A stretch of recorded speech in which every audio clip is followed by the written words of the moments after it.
Hello, everyone, and welcome back. My name is Isaac Rhythm Arredondo. I am Devin, TheDoc O'Connor. And today we are joined by a very special guest. He is one of the most respected voices in North American League of Legends. You've seen him on the LCS, NACL, and LPL English broadcasts. He's a Miami alum and a co-founder of this very program. And he's also the former Rank 1 North America Braum player. Everyone, welcome Matt Cubby Samuelson to the broadcast. You know, I was really down for the rest of the intro. It might have been a little bit long. I'm not one to self-aggrandize, but I appreciate it. I'm excited to join you guys again for this year. I know the broadcast is always in good hands with Rhythm and TheDoc, and hopefully I don't disrupt the rhythm that you guys have between the two of you too much here as we hop into this game. And an in-state battle, which should be fun today. Yes, today we do have a classic rivalry matchup. It is the Battle of the Bricks between the Ohio University Bobcats and the Miami University Redhawks.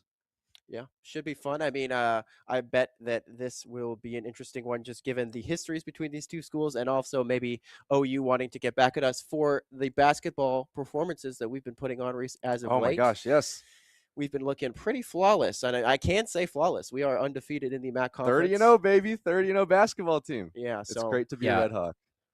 I know I'm getting old. When I was on campus, it was about waiting in line to go see the hockey games, and it was like a 4-day wait when Notre Dame and Ohio State were in town, and now basketball is undefeated, which pretty cool. So it's been fun to follow. I'd be lying if I said I was a big fan. I've watched 2 games. I'd say that's decent for where I'm at and not having cable, but I prefer my League of Legends, sadly. I'm a little bit in the minority there. So excited to hop in. I know that you guys have a bit of a change going on with the Miami team as we dive into the day's matchup.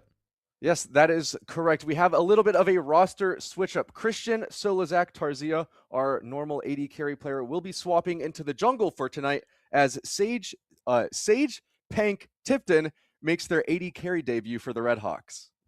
Pank, I like that name. You know, we talk a lot about names on this broadcast. We do, and I feel like Panks a lot. They carry a deeper meaning, a reflection of a player and their identity. So that is one that I think is quite fun. It rolls off the tongue, so to say.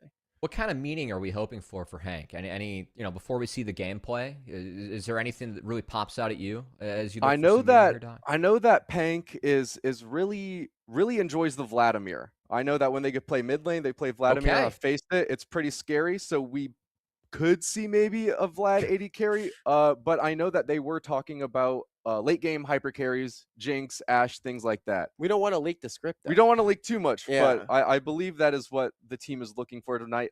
In terms of Solozak's jungle, Who knows? that's a wild card. Yeah, I don't Never know. seen this before. Yeah, that is the uncharted territory for sure for us, but we're excited to see. I think it's good. They're keeping us on our toes. And as far as like who Vladimir is analogous to in an AD carry role, I really have no clue.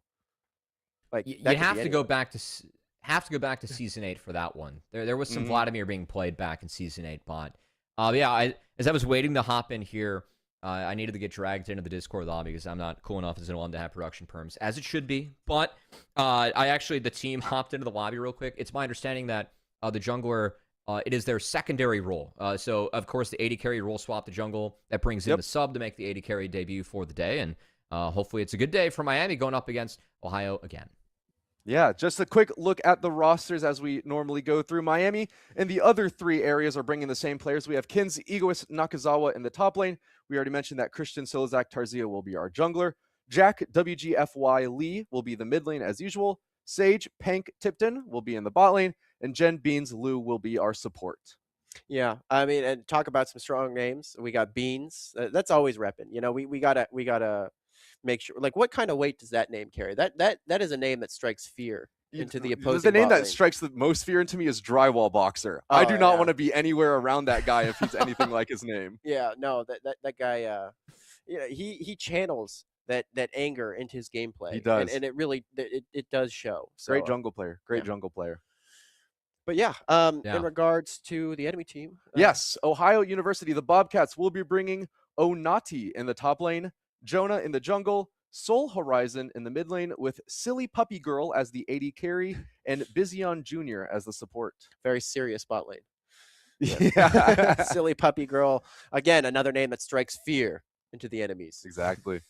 So these are the names that I miss out on, frankly. These are the fun ones. You know, who can be the most creative with as we come up with names. I feel like Silly Puppy Girl's got to be a big hit back on the Ohio campus, you know? Yeah, I have to ask you, Cubby, what was like in your long tenure? What was the most memorable IGN that you've encountered off the top of your head? It was JC's our mid laner that we had for a few years, and it was because he changed it to be thematic to the team. He changed his name to Deathhawk. That said, it was a required name change because the one that he came into for tryouts was like, yeah, I probably can't play this for the university, but it gave us a good laugh. So he was like, I'll be a team player. I'm going to change it for the team, which that was a good memory. But besides that, I got to say, Hatham's IGN was Fleed, and I always forget about it until sometimes I'm once in a while reminded because he doesn't go by that anymore. So that was also a good one. Speaking of IGN's, Cubby, I just kind of want to know the origins of everyone's IGNs because I don't think I know why. Oh.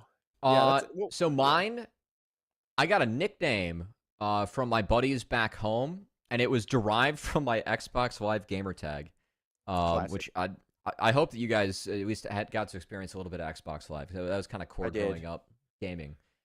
It was Cubby Master 6.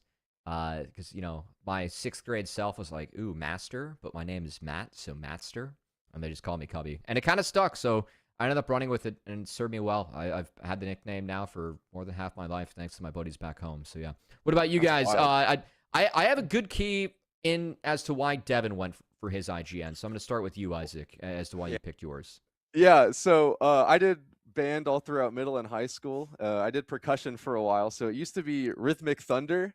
And then when I signed up for the program, I was like, that is way too long of a name. We need to rebrand real quick. So I just shortened it down to Rhythm. And that's where we are now. Yeah, he's a musical guy. I mean, as far as mine, you hit the nail on the head. I mean, in this instance, so actually my full gamer tag and the one that I have associated with the program is actually Tiny Bit Insane. That's like what's on my jersey, but it's a little lengthy. It's a bit of a mouthful. I also came up with that in the days of Xbox Live. I started with Halo Reach back in the day. I've had a pretty long career, but then I was big into Destiny. If anyone remembers that game. Shout out. I Okay. put Yeah. so many hours into Destiny. Yeah, so Okay. that was my a big one. So my name was Tiny Bit Insane, which I thought was pretty good, and I've ran with that ever since. And you can shorten it to Tiny, but I feel like TheDoc is very pertinent, as I am a pre-med student. Shout out. Took the MCAT recently. It's not exactly a super fun experience for anyone involved. Anyone who has taken it can attest to that. But yeah, I mean, I figured it kind of rolls off the tongue, and it was actually a suggestion by my dear old mom. Oh, So shout out Mom O'Connor, Yeah. dude. We love Mom O'Connor here. Yes. So she definitely has a way with words, and it just kind of stuck ever since. I like it. I feel like, rhythmic thunder that could be thematic to Volibear in the game. That was It the could. only thought I had throughout it. Because as he attacks more, it ramps up, and then the lightning comes in. I don't know if I've ever Onto played something. Volibear, and I've been playing since season 6, which is kind of crazy. That is a pocket pick of our top laner Egoist, though. We've seen him pull that out to great effect in previous Yeah. series. So maybe we'll see it make an appearance today, because viewers, I have some news for you. I mean, if you are here in the local area of the university, we have a pretty crazy thunderstorm rolling in right now, and we've been getting kind of spooked with some of these booming noises outside. So maybe Volibear will make an appearance. It would Oof. be quite pertinent. I hope so. But it is time for that time-honored tradition. As we do every broadcast, we like to get our brains warmed up before we get into these games. So let's switch it over to the Luldle Let's do with it. Cubby joining us this time. Ooh, what do we got today? We need to redeem ourselves, and I think Cubby is just the man to get this done. Cubby, We we'll gotta let start you with take the lead Volibear. here. Volibear? We Yeah, got to you're start right. with Volibear. Yeah, the thematic, given what When we're you said talking about. that, we Also, got fun. another- Yeah, as soon as you said that, a giant thunderstrike just went by. That is wild. Oh, Ooh. it clearly broke the. Oh, never mind. All right, melee rough champion. start. Yeah, I know. It's a melee champion I actually somewhere. lower old, though. for release year is a big giveaway. Yes. Yeah, and it's not top or jungle. With melee makes me think of support. Yeah. But So it's not mana. But it's no not mana. Shyvana. hmm No mana. That should be another Yeah. big giveaway. A manaless Is this gonna melee champion. be Pre 2011. How old is Yasuo? Is that a weird? I think he's a maybe little bit Akali? after. Oh, 'Cause, Akali's old. it's yeah. also not Oh, it's male. female Yeah. too. Yeah, it's female. Oh, you're right. Actually, I really do like the Akali pick Yeah. here. Let's lock that in. Wait, Cubby might be our redemption. No way. No Dang. way. He's the goat. He's the goat, ladies and gentlemen. He is I- just like that. I fear I do this a bit too much. It's not just you that needs to warm up the brains before a broadcast. Maybe it's solo queue as well. Just fire up some Baldo. Get That'll the do it. headspace in the right. Okay. This right is space. Master Yi. I'm a little. This is Master Yi. I know, but I'm a Who? little bit of a lore buff. The only champion I know who talks about Wuju is Master Yi. But it also could be Wukong. It's Master Yi.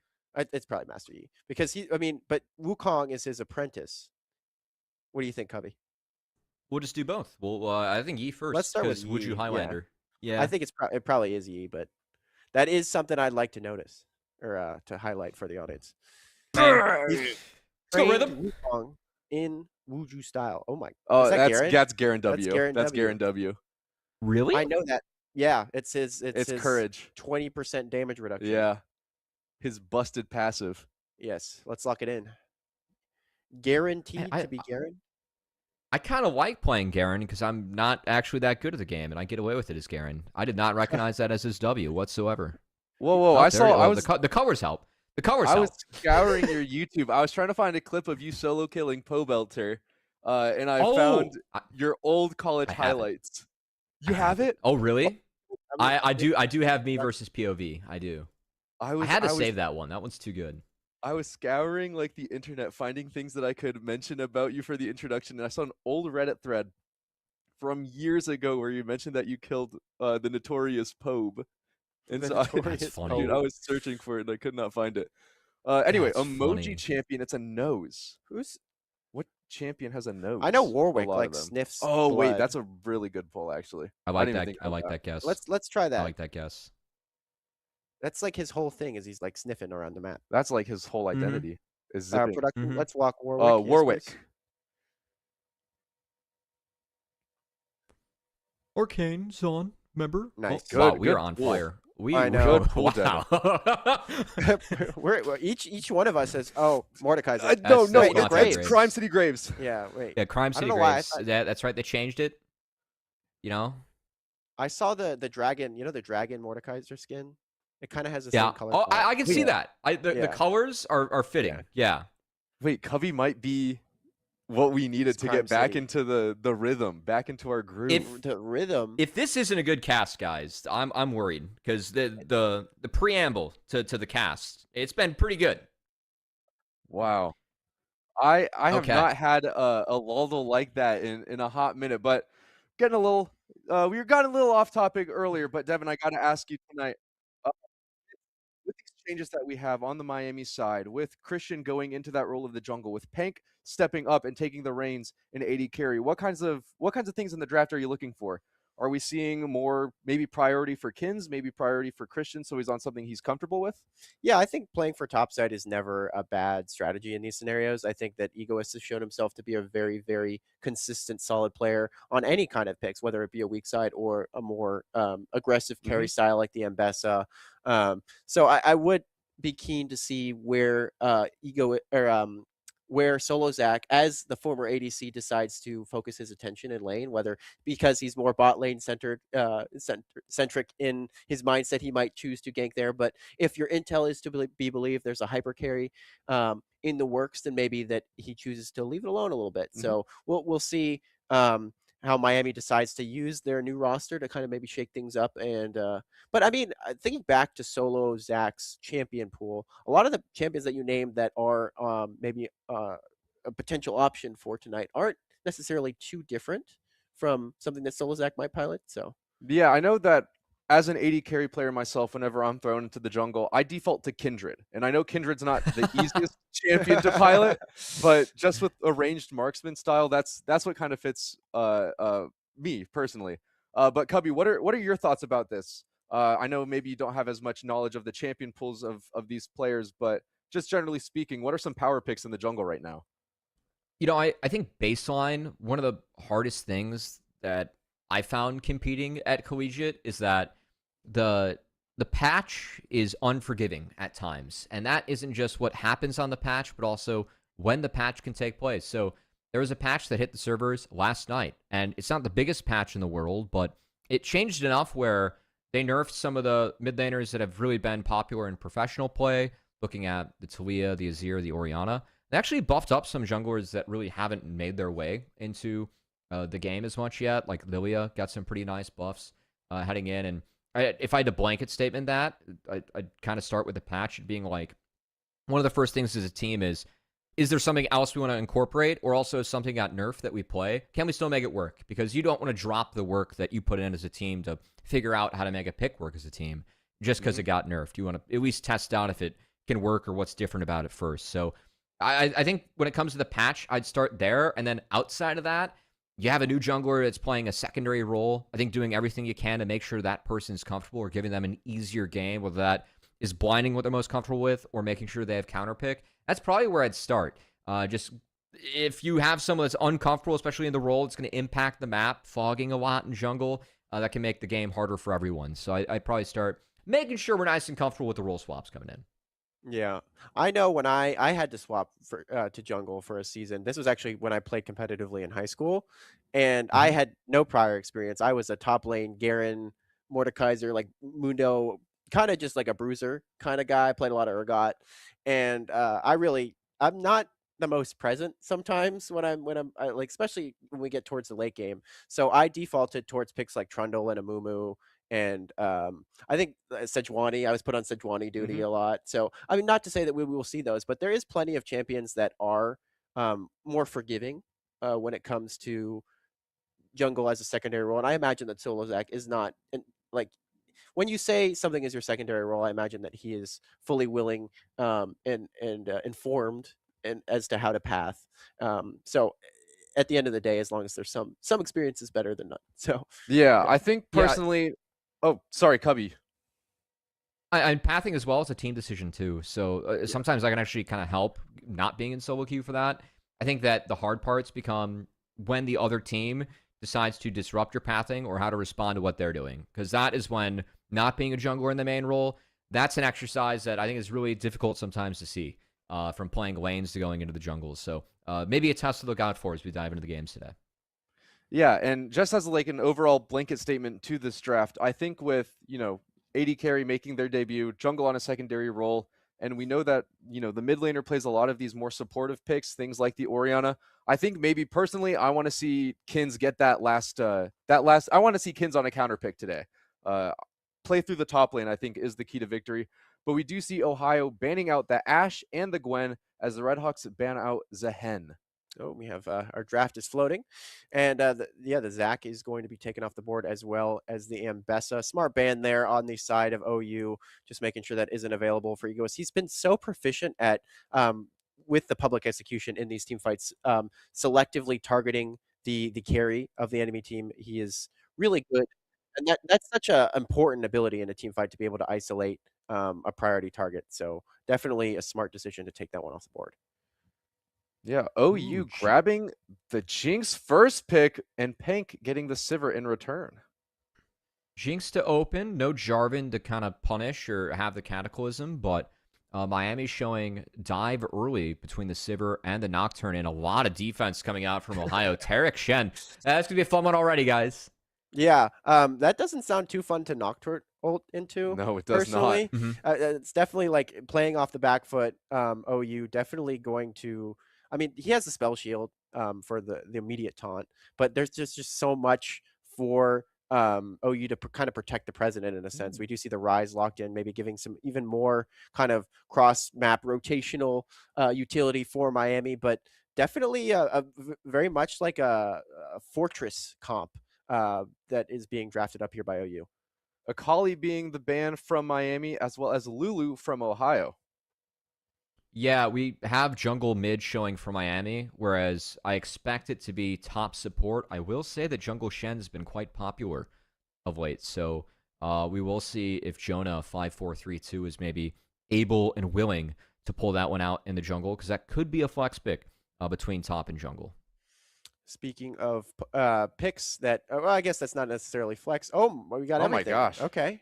Malzahar, another really kind of just like a disruptor pick, going to be locked in for the mid lane, and the Jax is going to follow. So it is, I imagine, it's either Jax jungle or it's, like you said, I think I would imagine that's Shen jungle. I mean, I haven't I seen would it. say so, Yeah.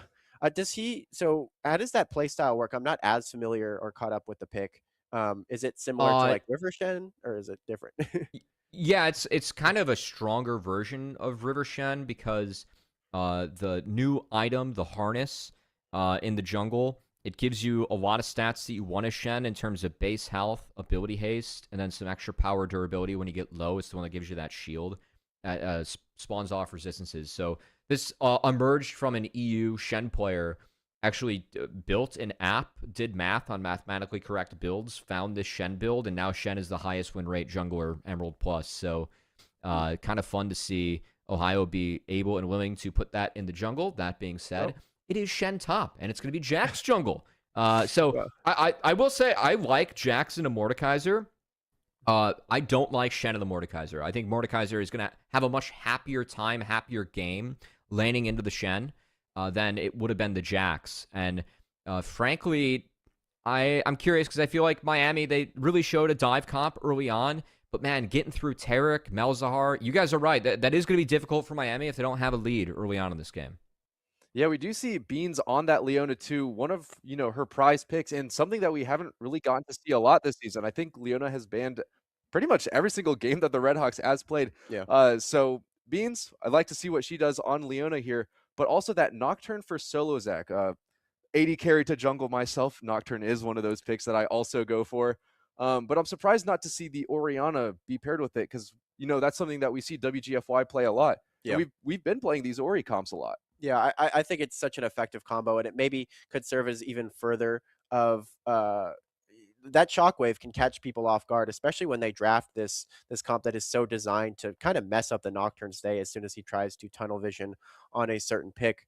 So it really can be pretty volatile, and if Solozak is not careful with how he utilizes the paranoia, it can be quite disastrous, because I mean you're going in, if he's able to get taken down pretty much off the onset of a team fight, you're laning, or you're fighting 4v5, and that, I mean, Sivir is going to need time, is going to need space in these fights, and if you have a Jax hopping on top of you and you don't really have as much peel, it's going to be really difficult to play these fights out. That's a good shout. I think that with that in mind, whether it's a Mordekaiser alt taking Jax away or even the empowered root from Ryze, because you got to keep in mind, Beans, on the Leona, usually you'd think opportunity to peel is there, even if the focus might be to go in. But against Jax, that Counter-Strike, you don't get that short melee stun, the 5-second Q stun that Leona is really valuable on her. So we'll see if Jonah can play around that with a Counter-Strike. But I think the difficulty is just going to be getting through the Malzahar. And I think I would love to see if Miami put a little bit of focus on trying to set this Malzahar behind early. Because if Melz is able to get to 2 items, that AoE silence he has on the Q, that is a real pain in the butt for Ryze to deal with. Of course, when Rylai's comes in later on, that slow that he's able to apply on his abilities as well. Also difficult for Ryze, who needs to be strong and kind of use the health pool to step up, get those empowered roots down, and be Ryze in team fights where you do have to sacrifice your health bar to get some of that damage down. And Malzahar can make that very difficult on the Ryze, but is weak early in the laning phase. So curious, of course, when you're playing that Nocturne, you're going to want to clear your camps early. I expect full clears pretty much from Miami early on here out of the jungle. But if there is a gank to make, maybe it's looking at that mid lane and seeing set the Malzahar behind. Yeah, as you mentioned, I think an early presence from the jungle's mid lane, especially from Christian, will really elevate this team for the Redhawks. But if there's nothing there in the mid lane, I'd also like to look towards the top lane, maybe getting Kins ahead, because we know Sivir can play really safe in lane. I mean, with the Boomerang Blade and the Ricochet, you can just kind of sit in lane, clear minions for days. But I think getting Kins ahead, Egoist in the top lane, or getting Jack ahead in the mid lane, WGFY, I think those are Miami's paths to win. What do you think, Devin? Yeah, I definitely agree with the point of setting Malzahar behind. I think he's so debilitating to play into if he has any kind of stability in his laning phase. So you got to definitely punish him early. The other thing I want to mention is the level 6 timers are going to be super important for teams across the board. I think that Shen as a pick is kind of an X factor to me, because Miami has drafted a lot of those like global threat, cross map type style picks that can come into a lot of play in these early objective fights. But the Shen being able to be a global threat in itself is also something that kind of throws a wrench in those plans a little bit, because when you may have a numbers advantage initially with the Realm Warp, with the Paranoia, Shen being able to show up kind of body block is going to be something that you have to be mindful of. There is going to be a bit of a metagame within the game going on of Shen. When you see Paranoia, you got to ult immediately, or you can't cast the ult if they're not on your screen. So that could be something to look out for, because Paranoia can block sometimes those Stand Uniteds coming in. But here we are on the Rift for Game 1 of the Battle of the Bricks between Ohio University and the Miami University Redhawks. I am thrilled. And yeah, that is a good shout. I don't know why that didn't occur to me. Hold on. Got a little bit more action early on here. Pank going to be taking a little bit of a chunk in this early laning phase. Silly Puppy Girl going to flash the emote for the psychological warfare. And hopefully that won't be too consequential. Beans and Pank just going to try and posture back. More emotes flying out across the Rift. And it looks like Egoist also taking the Ignite, so maybe leaning into more of that aggressive style. Historically, I remember Shen used to take Ignite, and there was a lot of discourse around that. Yeah, as we look at some of the rune choices early on too, the Electrocute and Rise, something that's a little bit curious to me. Usually it's a phase rush, but I think putting more priority and trying to find that lead early on into the Malzahar, something that WGFY might be looking to do, as both of our junglers looks like they're pathing top to bot this game, and Nocturne going to go Raptors to red. So the Raptors start focusing the AoE camps, and again trying to ramp his way up to 6, where Nocturne gets a big spike with that Paranoia. Yeah, I'm not too familiar with Jack's jungle, especially in this day and age, but lethal tempo on Jax, I don't think that's something that I'm too used to seeing. Maybe I'm just an old head. Maybe I'm not in the know, but is that something? Oh, wait, we have a Zenith Blade. Beans finding a stun onto Bizio Jr. Pank trying to follow up. Does get the auto. Pank with the first blood. A great start for this young AD carry. Well played, Beans. Pank picks up the first kill in their first game competing And honestly, the Jinx Taric, you kind of have to scale into this lane. You can neutralize the Leona later on, but early on with that Ignite advantage, Bean's able to connect on the kill. Yeah, we do see Christian here. Wave is pushed up from WGFY, so can't really look for a gank here. We'll just cross his river, but Pank clearing out these minions as Sivir does. Yep, and we are seeing kind of the results of this electrocute take from WGFY because he's able to get a lot of immediate prio in this lane off those early trades, just getting that procced. And Soul Horizon kind of on the back foot under his tower, just kind of facilitating those trades. And I did notice kind of back in the day, hold on, let me get some more trading here.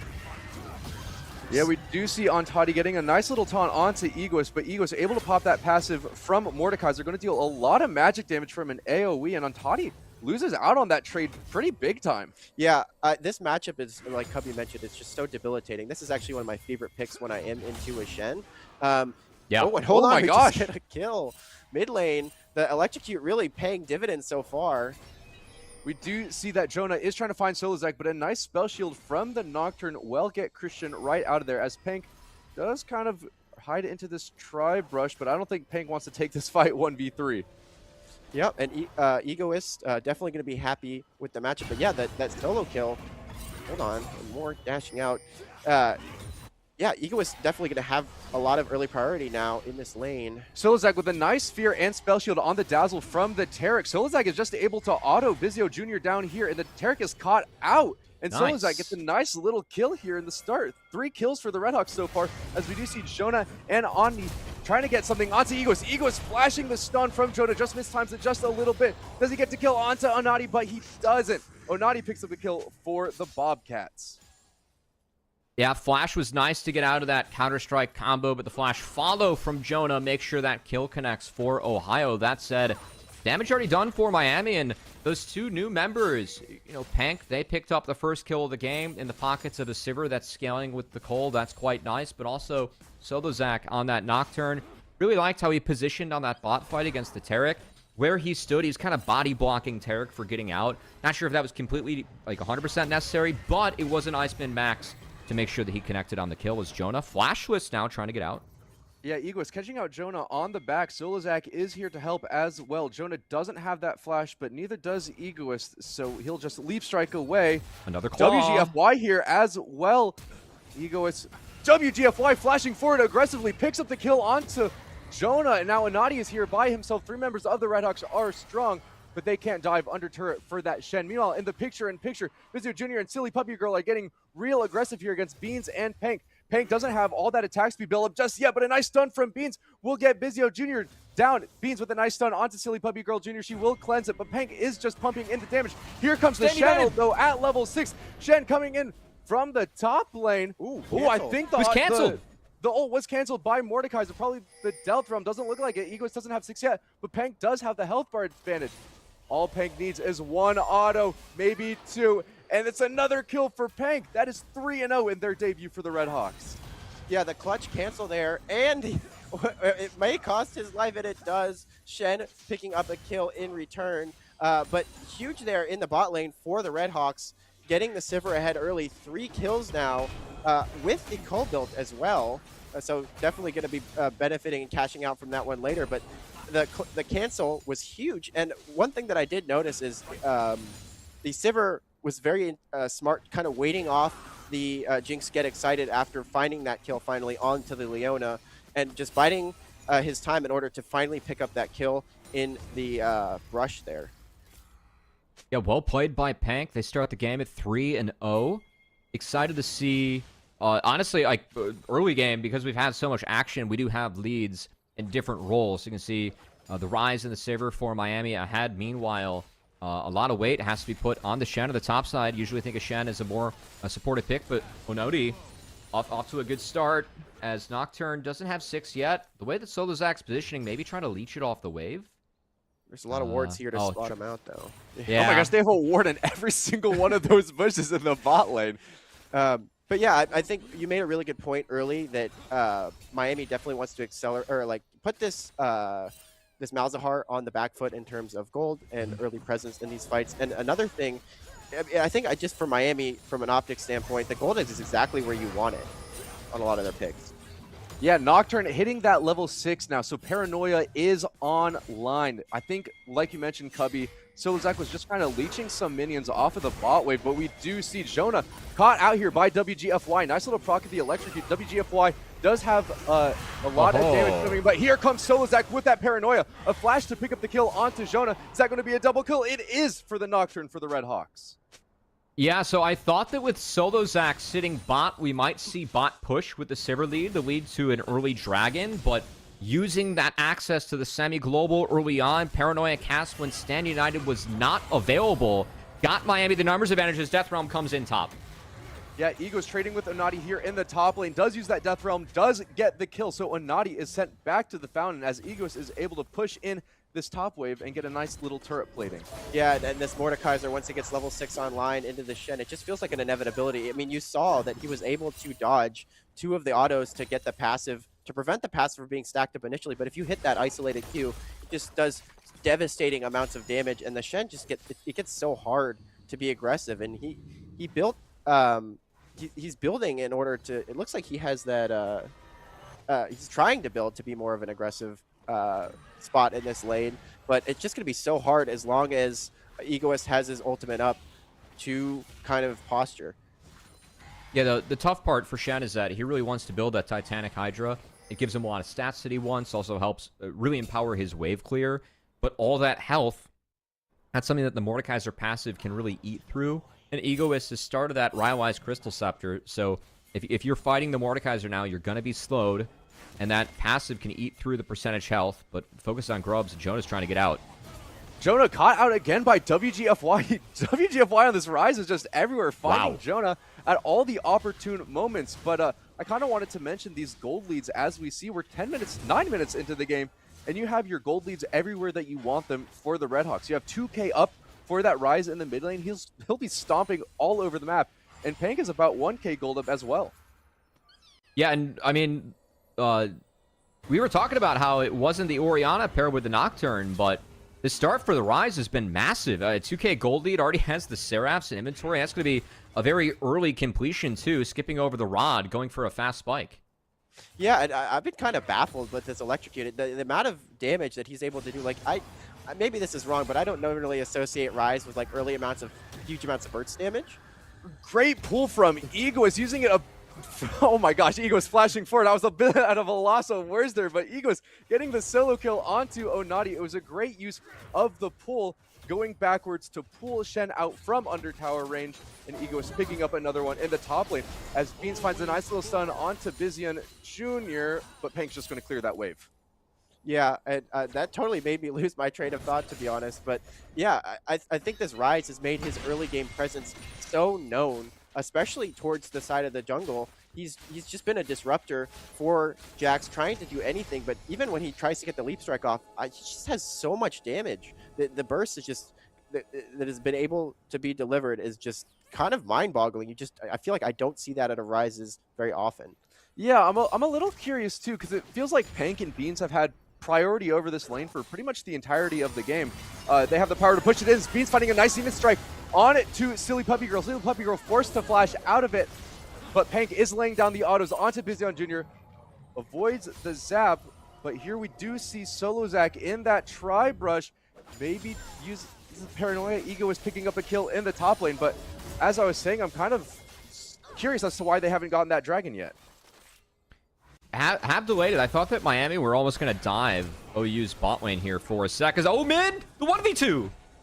WGFY with a nice Realm Warp gets out of the gank from Jonah while picking up a kill at the same time. WGFY is showing full mastery of this Rise tonight. Yeah, and I mean, that's Uncle Rise making a crazy getaway, and as you mentioned, the drag is finally going to be taken down after all of that bot prio that was accumulated. It did take him a while to kind of pull the trigger. There was a lot of excitement around the map, so sometimes in scenarios like that, you start to lose sight of some of the neutral objectives. Shen going to be returning from lane, but Mordekaiser really now in the driver's seat towards the top side of this map. Jack's just trying to clear, but I mean, right now it's just coming up all roses for Miami. It looks like just across the map they are dominating. This is a really big gold lead, 6K, and I know that anything can sometimes happen in these games where, if it's a 6K gold lead and a Cloud9 has it, I feel like the game is over, even with the struggles that we've seen from C9. It's collegiate. Anything can happen still. Do want to recognize that OU that have some gold on Jax, and Jax does scale really well out of the jungle. If he's able to get that Trinity for us, Jonah is the biggest farmer on his team so far. Might have to turn around this top lane play as Shen's under siege. Yeah, Ego's getting aggressive with Onati, but Jonah is here. They're still wandering. In the picture-in-picture, you do see the bot lane fighting. We do see the Taric ult coming out. The Super Mega Death Rocket is going to miss the Sivir, so Pank picks up a kill onto the AD carry of the Bobcats, but Jonah is just here clearing minions in the meantime. Solozak showing that little back, but Jonah, there's the Leap Strike and the Counter Strike, getting the stun onto Egos, but a nice fear gets from Solozak, gets both. Ego is picking up a double kill. Yeah, and Solzak playing it really well. I've really been impressed with his jungle mechanics on this Nocturne, and just kind of baiting the recall initially, and then having them go aggressive, getting the Leap Strike onto the Mordekaiser, and he plays it so effectively, gets the shield off just in the nick of time, and allows him to get, I believe it's, the Mordekaiser's key is like Nightfall, I believe is the name, but I'm not sure. I want to know that. Regardless, the base connected on 2, and Egoist able to clean up against the melees. Honestly, living the dream as Mordekaiser this game. If you could have had your ability to punish melee champions, you are like the oppressive melee counter in the top lane, right? That's why this match was taken into the Shen, into the Jax, and Egoist. Now being ahead, it's not going to be the Leandres or the Riftmaker, but is going to be that Rocket Belt. It does make the Claw ever more threatening, giving Mordekaiser, who does lack a lot of movement abilities given the raw strength that Mordekaiser brings, gives Mordekaiser that ability to extend the range of the Claw a little bit, or maybe even take a spell shield away from the Malzahar to try and fish for him as this game goes forward. Yeah, we do see a 2K gold lead for the top laner, mid laner, and AD carry for Miami University, so they have a lot of money in their pocket. They're feeling good. We do see 2 items coming in for some players on the Rift. Egoist with the Proto Belt, Rocket Belt maybe these days, I know it as Proto Belt, and the Ryalize. While Shen doesn't have a completed item yet, so he's feeling really bad. Pank does have the completed Cole as well with the Yuntal arrows, so pretty sizable gold lead for the Redhawks at this point in the game. In the meantime, I think the Shen just died. It looks like he was taken to the Death Realm and shown the door. And yeah, I like the shout with the Hextech Rocket Belt. To me, that's kind of like the AD equivalent of like a Stride Breaker. You build it in a scenario where you've accumulated such a lead that you just want to make it so oppressive. Like such a dangerous thing for your opposing laner to walk up in any circumstance, because you can kind of close that gap, slow him with the rockets, and then just put him in the Death Realm, and he just stands no chance. He's never going to have the ability to walk up and get these waves. So I think he's going Gunblade next too, so it's about to get even more fun up there. Yeah. Yeah, looks a little unplayable from a former. I'm a retired top laner at this point. I feel like I've visited support. With the Rocket Belt and the Gunblade, I just feel like he's pilfering Heimerdinger's wares up there. You know, he found his way to the Hextech. Yeah, he's been sponsored. He has a brand deal with Hextech. He is, it's stipulated in his contract that he has to buy at least 2 or 3 items per game. And that's Vandal what we love City's to eating see. good. Yes, the Redhawks picking up the Rift Herald this time after an unfortunate mistake in the last game. But oh my gosh, silly puppy girl just caught out and obliterated by a Paranoia paired with WGFY's sizable pocket. Yes, silly puppy girl not going to reminisce very fondly on the emotes that were thrown at the very beginning of the game, as now definitely going to be a little bit more of a somber occasion though. Soul Horizon is there. Beans just completely whipping the solar flares. WGFY finds the empowered route, and Soul Horizon really just had nowhere to go there. Yeah, and Egoist is going to continue leveraging his strength towards the top side of the map. Rift Herald going to be summoned towards the bot, as Jax just kind of has to look helplessly as his bot side is sieged. He's going to try and clean up the mess that has been made here, but really he's just more a passive observer, as this Rise is just so, this is such an accelerated spot. Yeah, I mean, we did shout out the fact that Miami's comp needed to get a lead on the top side early on, because we thought that OU could cohesively make some plays later, and just given the leads we have in the soul lanes, we haven't seen OU really been able to do anything on the map as mid. Beans and Paint getting really aggressive, but in comes Jonah with the Counter-Strike on top of the Taric immunities. Beans will go down as Pank forced to flash out. Malzahar ultimate coming down on to Egoist. Egoist being taken down, but Pank and WGFY caught in a really close battle between Bizion Jr. and Soul Horizon, but WGFY, I believe, is just going to clean up here, but Tarek is just healing up. That will be the cleanup. Miami gets 4 kills, 5 kills actually, for 3. Yeah, Rise big benefactor in that fight. It looked like initially maybe Miami had bit off a little bit more that they could chew. They were in pretty close proximity, and the Tarek, all the layering of the abilities looked like it set up a kind of a perfect storm for OU to maybe have an angle in that fight. But Rise just so extremely strong, was able to realm warp in, kind of turn the tides. But it was a little bit dicey. I think that Leona was kind of in no man's land at the onset of all the action that we saw there.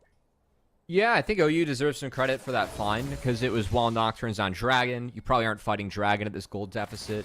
And Miami playing a little bit too far up in the lane and not focusing on the objective take gets punished. So those cooldowns between Tarek and Shenalt, really long, a lot invested there for OU to get some shutdowns. You can tell the gold didn't really change from that last play. And the Dragon did go over to Miami, but do you think Miami making a little bit of a mistake playing up the lane that far and OU able to find the punish? Yeah, it's something about the Leona pick just makes you want to feel like just play so aggressively, and I mean it's part of the nature of it, especially when you're at this state in the game, 11.4k gold lead, and the comp that you have drafted. I mean, it's gonna feel so good to just have this Sivir sitting on this mountain of gold. Yeah, we do see Jonah pathing towards that bot lane, trying to give some help to Soul Horizon, trying to deal with Egoist. Egoist getting slapped in the face by that Malzahar ultimate. But oh my gosh, Soul Horizon's health bar just gets depleted by a solo Q from Egoist. Meanwhile, Solozak is here with the Paranoia, trying to clean up. Super Mega Death Rocket is going to go far wide, but Bizion Jr. is here, as is Silly Puppy Girl. Solozak trying to turn his sights as Beans and Pank make their way down. A nice Solar Flare will find Silly Puppy Girl, forced to use the cleanse, but will go down anyway. But now Shen is here as well. Pank getting caught up by the dazzle from Bizion Jr., but Pank has so much movement speed from that champion. Jonah hopping over that wall, trying to find a stun with the Tarek, doesn't get it just yet. Pank not stunned up by Onati, doesn't get taunted, so Pank's just free to fire all those autos. That is a double kill for the Sivir. They want more. Jonah's trying to use the Counter-Strike to get out, but there is so much CC from the Redhawks here. That is going to be 3 kills for Miami.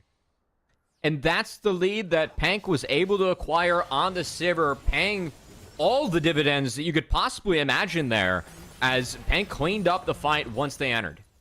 Yeah, and it looked like it was just really well played, just patient from Miami, kind of leading them into a position where they'd have more advantageous position, or more advantageous kind of spot on the map, but also waiting until WGFY could roam or kind of join the fight. Great by Beans to kind of play protector, keep the Jacks from closing the distance too much onto some of the more backline carries, and just kind of leveraging the position that they're in and the gold lead that they've accumulated. Because again, it looked like Miami, they had kind of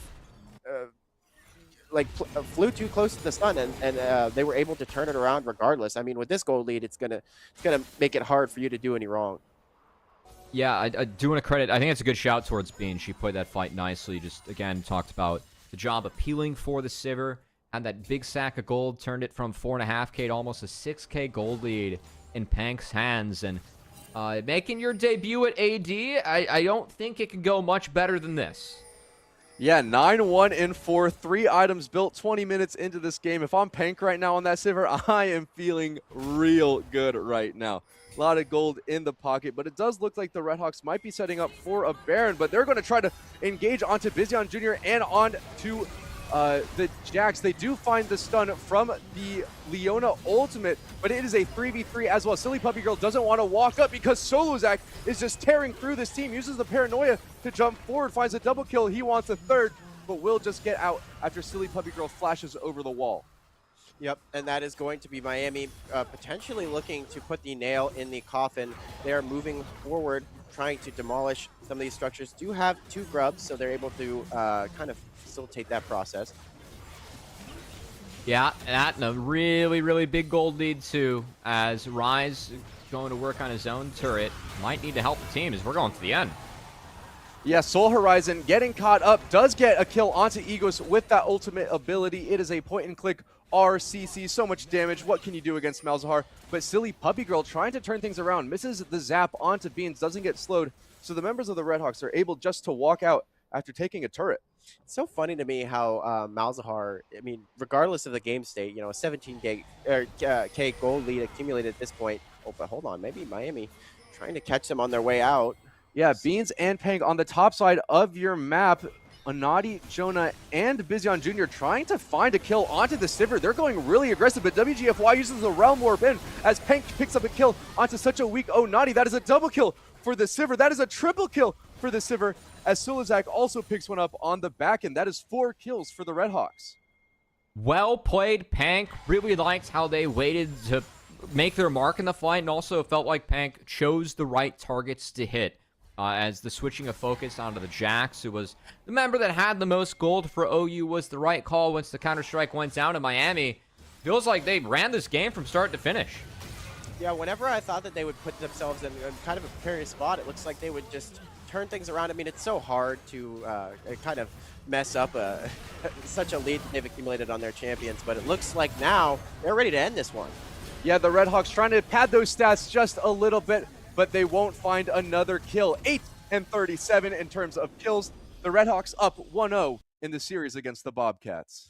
And, roll swaps be damned. I think that looked like such a polished game on and Miami just firing on all cylinders from every aspect. I think that every lane kind of understood the assignment in terms of how to play around their win cons. They're definitely putting that Malzahar behind in the early game, making sure that he was less of a factor and playing around the early game objectives so well, not taking any dumb trades. It just it looked like a whole new Miami team. Like I think I've seen a lot of great things from this team, but I just that kind of left me feeling a little rejuvenated in terms of just like the movements around the map. It just looked so polished.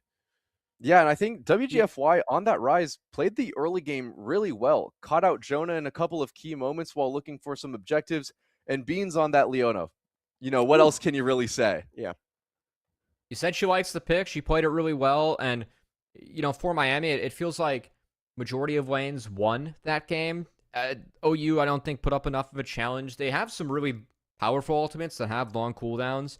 It felt like the first couple of casts they used on those ults didn't connect, and they started to fall further and further behind to Miami as the game went on, and Miami were able to snowball their lead. I think Miami can look at maybe there were some good map movements, I think, between the lanes, but also a couple timers where being that far ahead, I think that they might have just played every wave instead of taking a wave off or two to reset and maybe make sure that things were cleaner. Because OU did find a nice fight under that mid-inner turret of theirs. It was just the gold lead for Miami was way too big at that point to even change things. But giving away 3 shutdowns at that point of the game, that's something that better teams might punish, and OU deserves a little bit of credit for finding that window. But man, pound for pound, Miami, yeah, roll swaps be damned. That was a good look from them as they really played a good game from start to finish, did not let up a control.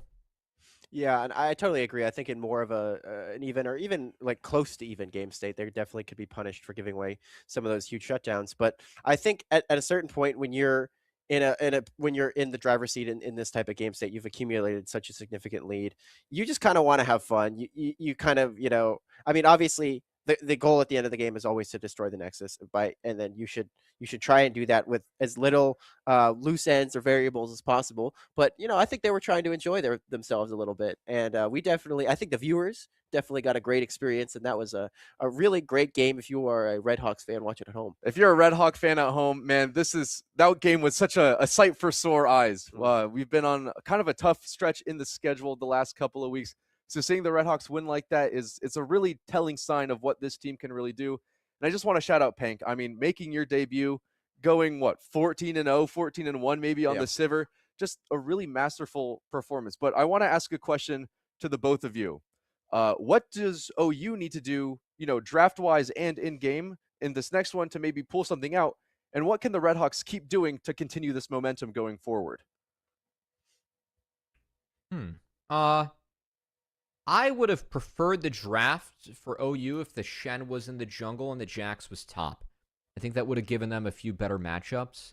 Overall, I think they had somewhat of a cohesive idea. I will say that they lack a very good engage tool. Because they're like, it Tarek isn't consistent enough for main engage. He's really good with follow-up or pairing with someone. I think the idea was to pair him with Jack, so we didn't see a lot of that. So maybe for OU, it's taking a little bit more strength earlier in the game, a little bit more laning strength.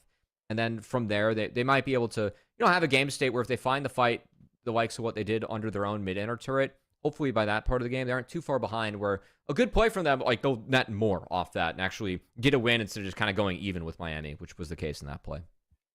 Yeah, and I think when you draft something like a Jinx kind of to match the scaling of the Sivir, I think that the Taric got a little overzealous at some points with the roams, got caught by the Nocturne, obviously. But I definitely concur with your point that it almost felt like the top was a counter pick in itself. It just become, we saw how unplayable it became. Even after Shen had gotten a couple kills back in return and had some attention from the jungler, it just, at a certain point, it just becomes so debilitating to just from a champion standpoint, from just purely draft, it is so difficult to pilot in that scenario, regardless of the scenario. So definitely wanting to find something that is more stable. I feel like that is one of the true counter matchups. Like that's there's a lot of top lane matchups that you hear about, but that is one that is just so difficult to kind of pull off and make look even. Mhm. So yeah, definitely gonna eye that. Fundamental change, it sometimes will just start in the draft, but I am keen. I think that OU definitely had some good looks. There was towards the even though it started to get rougher and rougher in terms of Miami's gold lead, they did know how to take some fights that would, under different circumstances, kind of would have shifted the tides in a way, kind of getting Miami to take the bait in a way and maybe forget some of their training in a way. So yeah, I think that there was definitely flashes from MOU and how they played the map. Well, we did get word from production that the Redhawks will be on blue side going into this next game. So it changes up, draft a little bit. They do get first pick while OU gets that counter pick. Cubby, which lane are you counter picking if you're OU in this scenario? Who are we trying to stop here? I'm trying to get myself out of the first selection brain, where the series I casted last night was red side first pick for the majority of it. As in pro play, now they're giving you choice of pick and choice of side. Kind of like little football pilled, in terms of kicking or receiving. Look, I think if I'm OU, going into this, that likely looking at the op.gg's, you're looking at the other jungler being like, man, why are there so many marksmen being played in this account? Like, is there a second account that we don't know about where they jungle, or probably going back through the VODs of ESCA and being like, I think Miami has a swap today. So I think if I'm OU, I'd try to make jungle uncomfortable. That was the role they had the biggest lead in individually. I think some of that was just how the game was played out. But trying to focus that or at least get counterpick in that role, probably where I'd start for OU. Devin, your thoughts? I agree as well. I think it's going to be tough. You kind of have to dig through the archives because when it is your secondary role, the solo queue games are there, but they maybe aren't as numerous, and you can kind of pull out some things that maybe some people wouldn't be as familiar with. But yeah, I mean, Solozak honestly looked so comfortable. Like it didn't look like there was any kind of growing pains in terms of the role swap there. I mean, a lot of the mechanics were good. The spell shielding, everything looked pretty polished. So I was very encouraged by what I saw. So that might be a pretty tall task to make this guy uncomfortable with if last game was any indication. But the other thing I'd say is maybe reevaluate how, like, where you want your strength to lie in the comp. Like, where do you feel the most competent for priority in draft? Like, where do you want your carry to be? Because it felt like last game maybe the Jinx was kind of their insurance, but it never felt like there was any kind of relevance, even though it was like two kind of scaling bot lanes stacking up against each other. So I'm curious to see how they decide to pivot and how they might change some of the bans around. I think the Leona probably has to go after that performance. That's just my personal opinion,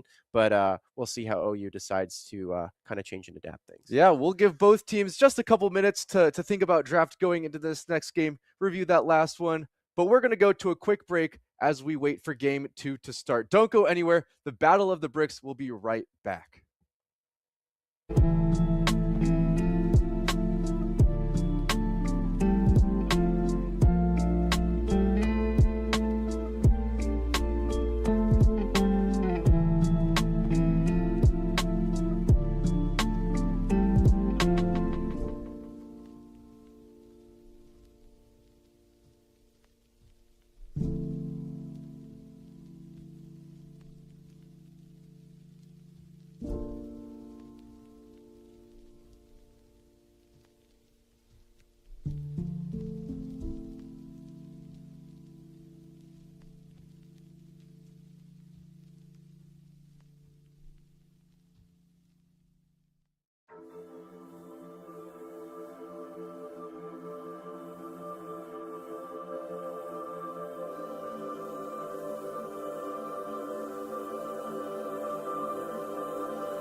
And we are back for the draft for game 2 of this Battle of the Bricks between Miami University and Ohio University. In that first game 1, if you're a Red Hawks fan, you're feeling good. Yeah, definitely some adrenaline pumping after that first game. Definitely kind of more of like a style montage towards the ends of it. Miami having a little bit of fun there. But let's see. We talked about OU trying to pivot a little bit more in the draft.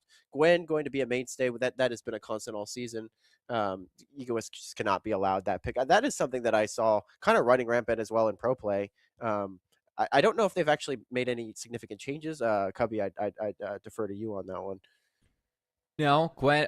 They've played around more with Gwen jungle than Gwen top, and Gwen, when it is the right game for Gwen, can be a very, very strong carry champion up in that top lane. But so far, Ban's the same for Miami University, even though we have the side swap, and Ban's also going to stay consistent for OU. So curious if we get any changes here as Miami gets first pick. We'll see what they opt to rotate early. Miami with the blue side priority. Let's see. They have so many different options after that last game. I think that they I like what you said. Maybe they decide to opt for an early jungle pick just to make sure that pool can't be pinched in the slightest, just to keep comfort at a maximum level. But they are going to opt for the Caitlyn. Oh, one of my all-time favorite champions to pilot in the bot lane, has the longest range of any champion in the game, barring the rapid fire cannon, of course, because Tristana will outrange Caitlyn eventually. We do see Seraphine and Nefiri as the retaliation from Ohio University, as Bean's going to be piloting Nautilus this time around. Cubby, I will actually ask Elise? you. Okay, what is going on? Cubby, Ooh. I know that Nefiri was kind of they kind of piloted the Nefiri LP. What is going on? What? Oh, Okay. it's double mage bot lane. You know what? I was gonna make a point, but I'm just gonna let you guys address what's going on Now, here. do we, as Miami, I think you have the real option. You could put Elise spot and run a kill lane. It's not what I'm expecting. I'm expecting an Elise jungle.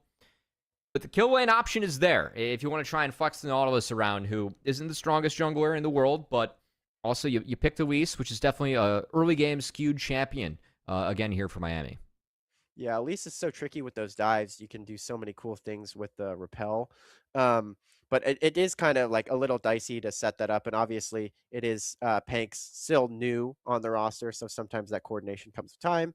Renekton and a big croc going to be locked in.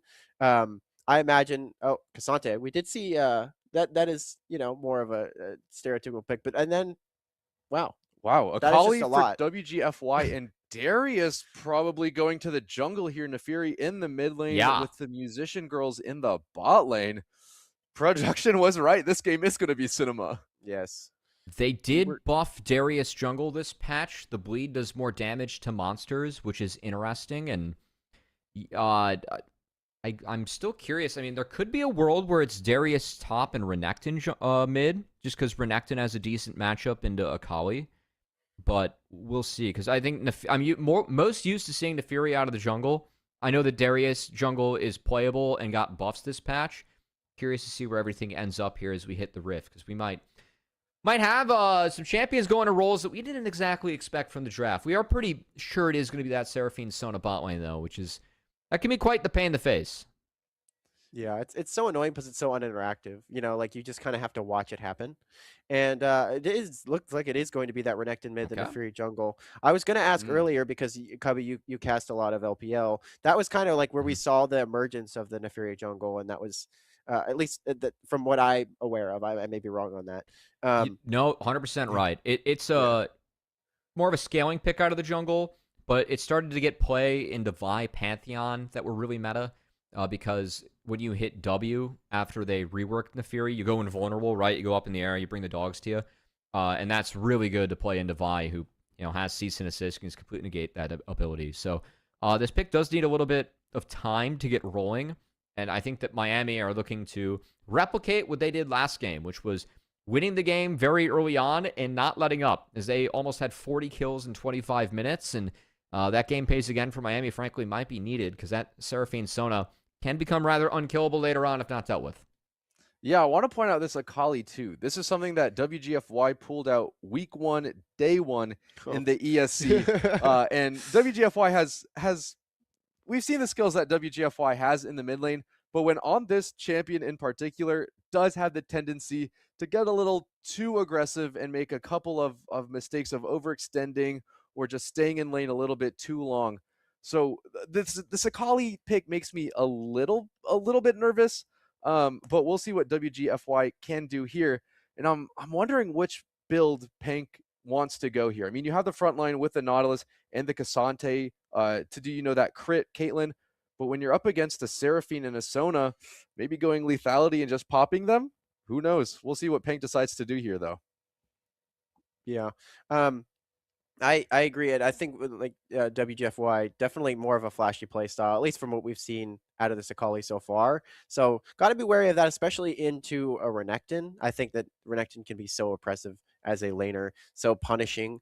And, typically I remember it, like I had a Yasuo phase, admittedly, back in the day. I thought that champion was so fun. The phrasing of that, I had a Yasuo phase. Back in the day, it wasn't my proudest moment. I really liked it. I wasn't very good. I was actually kind of a menace. But I just remember when people really didn't like seeing Yasuo locked in, they would pick the Renekton into it. And it was just so annoying to play against because he just has so much kill threat. He's just so tanky, but it's just awful. Yeah. I'm curious to see though, like what if WGFI takes more of a measured approach. But Cubby, do you have something to say? I'm interested. I feel like there are different build options here for Akali, because if I wanted to completely if I wanted to run an optimal game against Renekton, I probably wouldn't go for one-shot Akali. But also, if you're building like the Liandry's or the Riftmaker on Akali, and there's a Seraphine Sona in the game, I think you're doing it wrong. I think you got to be one-shot Akali to try and take those champions out of the game. So I just want to see WGFY, wherever the depth charge connects the Nautilus ult, can the Akali follow up on that target? And that is going to be a very sound point-and-click go button for Miami as they try and play into the Seraphine Sona lane. Yeah, I do want to note the Elise as well. One of the first jungling champions that I played. I inted a lot of games because Elise is very squishy, but the repel ability in the spider form gives a lot of ability to dive towers. And when you have tanky champions like Nautilus who can go under turret, you can juggle around that the turret aggro, give Pank a little bit more time to get some autos, give some time for WGFY to get in there. But that's something that requires, a lot of communication between teammates. But with Christian and Beans, being our usual bot lane duo, maybe we'll see some tower dives here with the Elise. Yeah, that's always a possibility, and I'm sure OU will be mindful of that as well. The Seraphine Sona is kind of annoying because you don't really get to engage much with it in lane. So maybe the Elise allows you to kind of bridge that gap, and if they decide to stay under tower all game, maybe you turn that into a strength. So definitely an interesting angle there, and we'll see if Egoist put more on the Cassante, and this is less immediately impactful, you could argue, than something like a Mordekaiser, but he's been shown to pilot this to great effect. So still, I wouldn't count him out in any sense of the word. Yeah, Cassante, just a really strong champion overall. Is a tank, is an assassin, 3,000 years or whatever the meme is about, experience of making champions. I hate Cassante as an AD carry player. But here we are, back on the Rift for Game 2 between the Miami University Redhawks and the Ohio University Bobcats. Yeah, I'm curious to see just exactly how this bot lane plays out. Like, if Miami decides to just immediately push it in, like how the Sona and the music makers are going to kind of opt to position in this lane. WGFY already making my heart have a few palpitations there, face checking into the Renekton and the dog. Yeah, do want to note that Renekton has Ignite, so trying to play aggressive early going to be a key here for Soul Horizon on this counter pick. And my eyes early on the Elise, Solo Zach. Looks like he's starting on the bot side camps. Nefiri starting on the top side camps. So a mirrored clear, as I like to call it, respectively. With both junglers focusing on their red buff side jungle. And Elise, a real option for Solo Zach to get in and 3 camp and try and attack this bot lane as we continue to talk about the aggression that Miami needs and into the double Enchantress bot. Yeah, Silly Puppy Girl opting with the emotes once again. Didn't exactly end up doing anything to curry favor in the game state. But Darius going to be on an aggressive path here, trying to zone the Cassante off the way of the early XP. Yeah, Onati hitting that level 2 before Egoist allows a little bit of agency in the lane as WGFY just following up on that Shuriken, flashes out. Little bit aggressive there with the take on that Shuriken. But I do want to mention that Pank did opt for the lethal tempo. Oh my gosh, a flash forward from Soul Horizon. Trying to pick up the kill from WGFY as Pank gets the flash caliber net combo. Doesn't get the kill just yet. But we do see Solozak is here as well, flashing forward to get the stun on to Soul Horizon. And that is first blood for the Elise. Good pathing from Solozak to get up in there. And Pank just pushing forward this bot lane. Yep, and Elise there to kind of save the situation in the mid lane, landing that Cahoon and finding the kill. The Dark Harvest going to, the stack's going to start already. Both sums expended for both the mid laners and Flash as well for Solozak, but definitely going to call that one worth it. Almost a kill given over towards the bot side as well. Caitlyn going incredibly aggressive.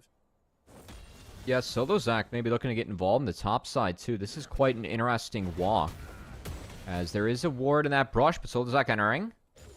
Yeah, Onati just going to back on out of that one. Ego is pushing him a little bit out of lane, so Onati's just able to walk out of that as Bean finds another stun onto Bizion Jr. Bizion Jr. gets a shield from the Seraphine, and the Ignite just barely doesn't take the Sona down, but WGFY now has a healthy lead here in the mid lane with Soul Horizon. But I do want to touch on the Caitlyn. Pank on Caitlyn did take lethal tempo, so going more of that crit build instead of like the first strike lethality collector build that we sometimes see. Yeah, I feel like the pains of Sona Seraphine bot really summed up by that Ignite not being enough to connect to Soul Horizon. Eats it, goes down. Solozak is everywhere on this map in the early game, just causing so much trouble for Soul Horizon with those cocoons. Yeah, I honestly can't tell that this guy is jungle secondary. I feel like he, this is gonna sound weird, but I feel like he looks like he was made for this role. And he's here on the top lane too, looking for some action. Ego is going to fly in, but Onati just going to use the flash and the ghost defensively to escape that. Pank using the 90 caliber net. Finds a nice little auto onto Silly Puppy Girl, chunking her out for just a bit. And still on the Elise, this is what you want to do early. You want to be active and make sure that your impact's felt on the map.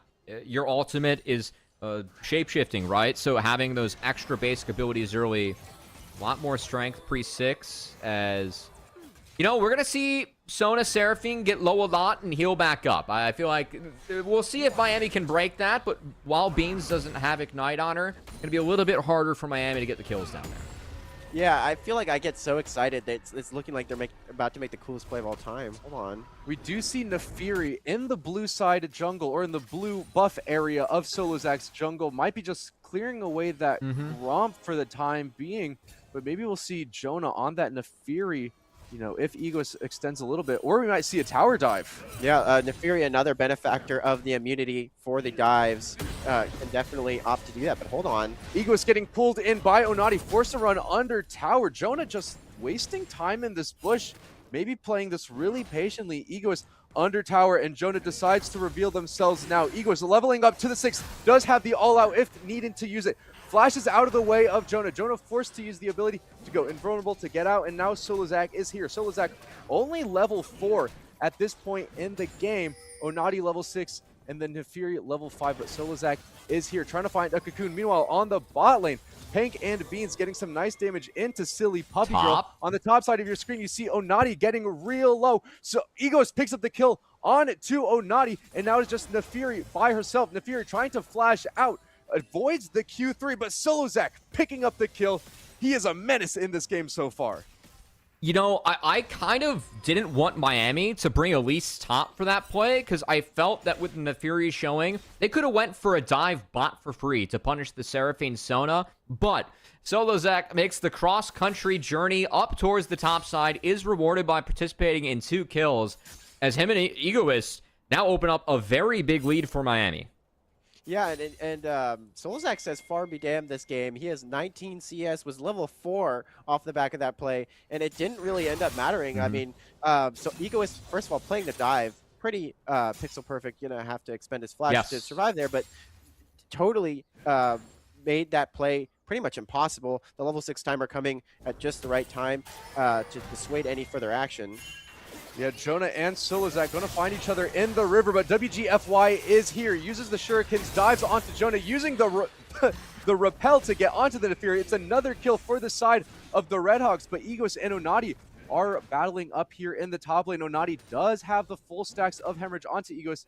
Egos just waits those out a little bit, but WGFY playing really well. I mean, we saw him get a little bit aggressive with Soul Horizon in the early game, you know, forced to burn that flash a little bit early.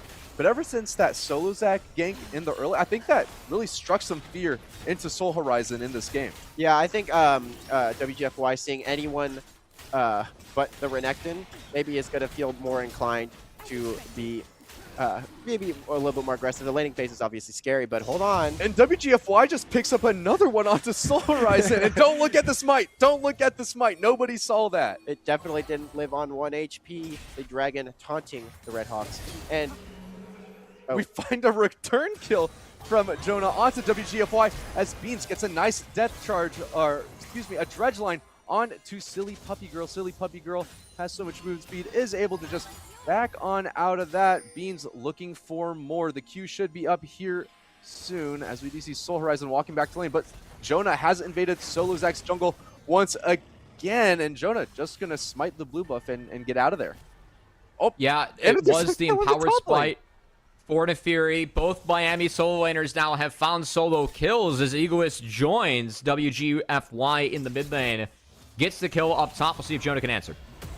Yeah, Egos finding the unstoppable on to Jonah. Jonah pumping in a lot of damage, but Egos is just so dang tanky already 8 minutes into this game. Jonah going to go invulnerable just for a second, but Egos, that is a tank doing all of that damage, ladies and gentlemen. That is not okay. Jonah getting real low, but Solozak is here as well. Does have the repel if going under tower range, but is just going to jump strike on to Nefiri.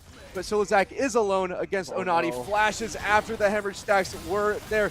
So it's just going to go down in return. Pank taken low by this duo in the bot lane. Beans trying to peel for Pank just a little bit, but Pank's going to walk out of that one. Yeah, Solozak unfortunately giving his life to pick up that kill there. The Darius going to be the benefactor in that scenario. I mean, an Ego is doing all that damage, just like you said, before he even had his first item built. He had a chainmail or a chain link vest and a sheet, and he was able to do just taking thirds of this Nefiri's HP at a time. Man, Cassante, you're right. That was a lot of years. I'm continuously caught off guard. Yeah, and I think the kill trade there from Solozak, again, that's a world where you had Nefiri forced out. You know that Jonah has to base.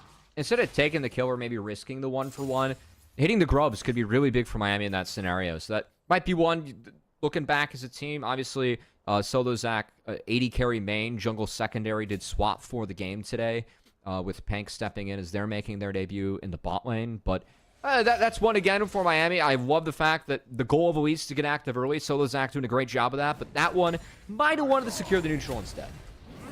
Yeah, I think the tale of Miami University in these games that I'm seeing is, I mean, a wise man said you got to know when to hold them. And I think Miami definitely doing really well in a lot of these scenarios, but maybe pushing their cards a little bit too far, and when they could be picking up more advantages in a safer manner on different sides of the map. So definitely opting for more of like a controlled lead.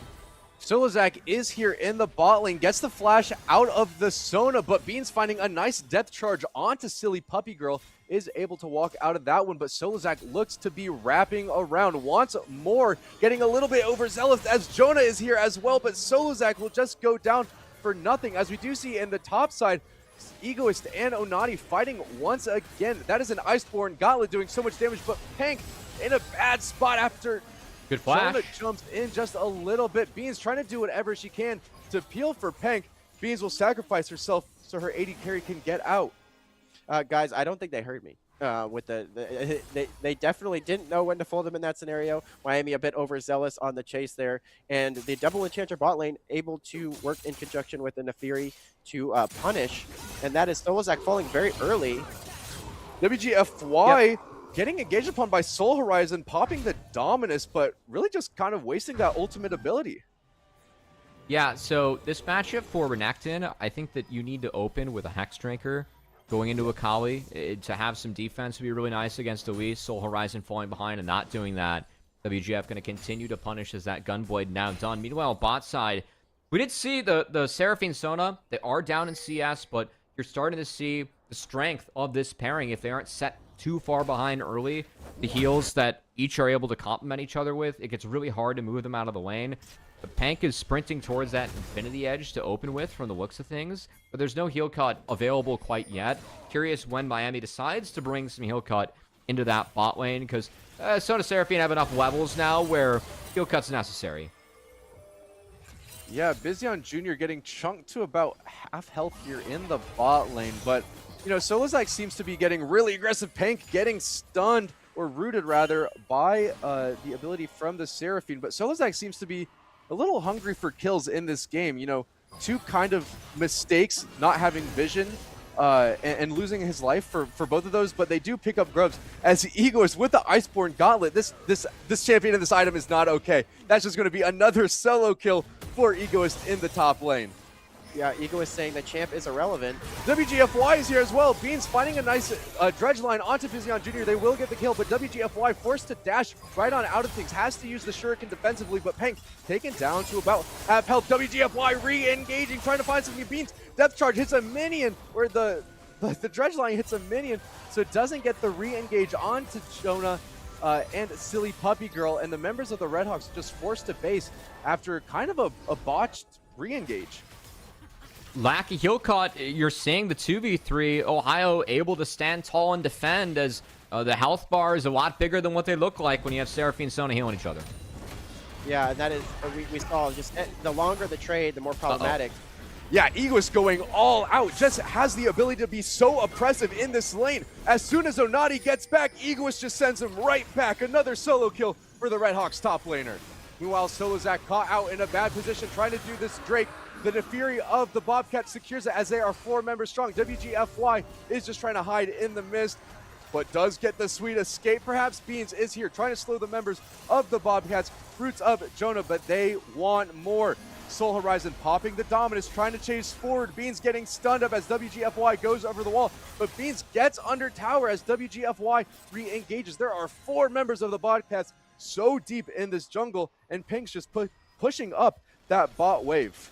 Yeah, and I mean, throughout this whole time, Egoist is just quiet. I mean, not so quietly, honestly. It accumulated just a 5-0 lead, 2.2k rolled up. WGFY getting a solo kill onto Soul Horizon while Jonah is in the area. This Akali is doing so much damage, trying to find a kill onto Jonah as well. Uses the Shuriken defensively, takes it, gets the kill. There are 2 more members for the Redhawks there. WGFY picks up the kill as Bizion Jr. is kind of out of position. Pank left alone in the bot lane, just getting so rich off of these turret platings here right now. Yeah, Pank kind of in ADC heaven, just left to farm, picking up turret plates, picking up a huge CS lead. I mean, that was to go without saying into the Devil Mage bot lane, but Caitlyn just kind of left her own devices, is never going to complain, and Cassante now is going to be so annoying. I mean, Egoist, regardless of the champ saying he might be playing a tank, but it doesn't really seem to matter to him. And now, round 2. More fighting. I've seen this one before. Onati, as soon as he gets back, is sent right back from Egoist. This Cassante is just so oppressive. And Solozak was here to support as well this time. But we do see Jonah as well, trying to engage onto Solozak and Egoist. What is Jonah thinking doing this? You do not want to be in this position if you're in a Fury, especially when you have such a tanky Cassante and an Elise that's able to deal so much damage. Jonah not going to win that one. Maybe buying time for Soul Horizon to enter, who might be able to flip it. Not sure if... Oh, Darius does have TP available as Onati respawning, but not going to rip the TP to join. And, you know, we got to give some credit over to Solozak again. There was a lot of focus, and keep in mind earlier in the game that cross-country walk to impact that top lane. Egoist is taking that lead and really run with it. Yeah, I think that he's just been able to establish dominion once again over the top lane, and this Darius is just going to get harder and harder to pilot because if he isn't able to accumulate any kind of momentum, he's just going to kind of look a little lost in these team fights. I've seen it happen many a time. Yeah, Beans has started roaming a lot too, so Pank has been left alone in this bot lane, just soaking up a lot of solo EXP and getting a lot of gold, building up on that lead. Now is 1.4k ahead of that Seraphine, does have the completed Infinity Edge, so those crits from Pank will be hurting that much more, and Beans is just kind of asserting more pressure on the map for this team, while Ego is, just full command of this top lane so far. Yeah, and I think that kind of the detriment. Hold on though. Yeah, Pank getting caught out by Jonah, avoids the encore from Seraphine, but under tower against 3 members, what can you really do as a Caitlyn? WGFY is here with Beans, but Soul Horizon coming in from the back. Beans trying to find the dredge line, doesn't hit it, but there's a teleport coming in as well from Egos. It is Beans, WGFY, and Egos that are all here. Soul Horizon uses the dominance, trying to get a little bit of damage, but Solozak is here on the top. Gets a nice kill onto Soul Horizon as Solozak wants more. Solozak chasing Jonah as Egos goes against Bizion Jr. and Silly Puppy Girl, but Bizion Jr. gets knocked back as Jonah is able to pick up the kill onto Solozak.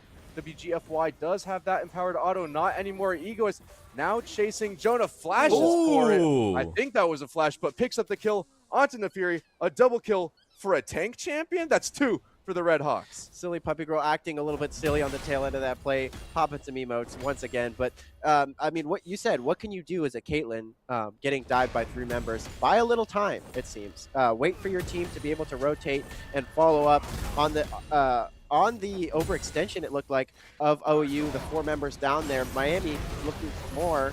And now Egoist maybe caught out in an awkward position as well. Yeah, Egoist in here in the mid lane was able to take the tower, but Soul Horizon and Onati aren't just able to do anything to this Cassante at this point in the game. While that was going on, bot turret did fall in favor of Miami. Again, do want to give OU a bit of credit. I know Darius is behind, but the idea of this composition, it is to make sure that your Renekton, Nefiri, Darius have the support behind them of the Seraphine Sona and can deathball, as we like to call it. So just continue to march forward and be big in the game. They got some gold over in their hands. That's important. Meanwhile, though, top lane, Ooh, WGFY, a nice slow from the Hextech Gunblade allows WGFY to run up and get the kill on to the Darius. Yeah, I mean, and we still, forgive me if I'm wrong, I'm just kind of trailing through the items here. Still don't have any heal cut on the side of Miami, but I think they've just kind of opted to say that maybe they don't need it. I think that in any scenario, you definitely want to have that at some point. Harold's going to be dropped down here, get some plates in mid lane. Beans finding a nice dredge line on to Jonah, but Jonah isn't really taking a lot of damage, is able to heal for a lot of it, as Silly Puppy Girl and Bizion Jr. are now here as well. This spells disaster for the Redhawks as they engage upon Pink. A nice encore finds Beans, and Solozak is stunned up by Soul Horizon. Beans trying to get out while she can. Solozak taken down by Soul Horizon, but Egoist is here as well. Can the tank win this 4v1? WGFY on the top side is here to provide some support. Beans hooking another minion as Egoist and WGFY are both rooted up by Seraphine. He's going all out. WGFY and Egoist are cleaning up the fight. Silly Puppy Girl chunked to about half as Egoist knocks her back into the team. WGFY just doing what he can to provide some damage for the team, but Egoist getting another kill onto Onati. This Darius is just so weak. WGFY flashing forward. Bizion Jr. getting real low, about half health, and there are 3 members of the Red Hawks here. That's a kill donated for the Akali. You know, the start of the fight, it was Miami's bot lane and Solozak, I'd say the members that aren't filthy fed this game, fighting the stack of OU. And that did go OU's way, but that fight went too long. Egoist, Beans, and WGFY stick with it. They turn around a 3v4 off the back of this massive Cassante for Miami University. Yeah, dread it, run from it. Cassante always arrives, and he is arriving with, I think, before that fight started, around a 3k gold lead, and he just looked exactly like Thanos with all the Infinity Stones, just tearing through Miami. I mean, or tearing through OU, rather. And did you see those empowered, all-out Ws, just hitting like fully stacked Cho'Gath ultimates, that true damage, just tearing OU to pieces, little ribbons. And it just looked like all they need is 2 of the Fed members to be in the area, and a bad play, it just gets totally flipped on its head. we'll see. I like seeing Rhythm shake his head, like when Cassante was brought up at the start of that. You were like, when we said that Cassante arrives, all the same. I saw visible disgust on your face. As an 80 carry player, I mean, look at Pank. Look at what Pank has to do. That sums it up. That is my life whenever I see a Cassante or a tank in my game. You're not supposed to deal that much damage. It's not okay. That's not how the game's supposed to be played. You just decided to when you learned the game, just to learn the wrong role. I mean, it's true. You just can't do what he does. Now, Pank getting engaged upon by Jonah. Pank just deleted by that Nefiri. 1-7 on the Nefiri, able to do so much damage anyway, but Beans getting taken down real weak here, as well as Nefiri goes under tower. Excuse me, I was looking at Soul Horizon. Soul Horizon's 1-7 as WGFY gets a solo kill onto Darius as well. And we do see Egoist just pushing in that bot lane. I mean, this game is just screaming Redhawks right now. Yeah, and Egoist, again, picking up that inner on the bot side. Solozak in a precarious spot here, though. Ooh, Solozak under tower. Usually you want to see this the other way around, but Jonah taken down pretty low from tower shots, but WGFY is here to support Egoist as well, just diving into the team. Egoist and WGFY, we saw what they could do last fight, but now we'll see what they can do here again. Egoist knocking back Silly Puppy Girl. The headshot, the ultimate from Caitlyn comes in, but WGFY just so much damage, and they're just running into the Red Hawk base. There's nowhere for these Bobcat players to go. Soul Horizon popping the dominance, trying to provide some takingness for the team, but Egoist just keeps knocking them back into the grasp of the Red Hawks. They win that fight yet again. Yeah, and I found the Grievous. It's on Caitlyn. Yep. I saw it applied with the headshot or the Caitlyn ultimate there in that team fight. So it was there. It didn't really do much, but eventually, we got there. Hold on. Jonah trying to find a kill on the back and onto WGFY, but WGFY just able to use a shuriken and gets to safety. Yeah. But yeah, I mean, Grievous is going to be better than none.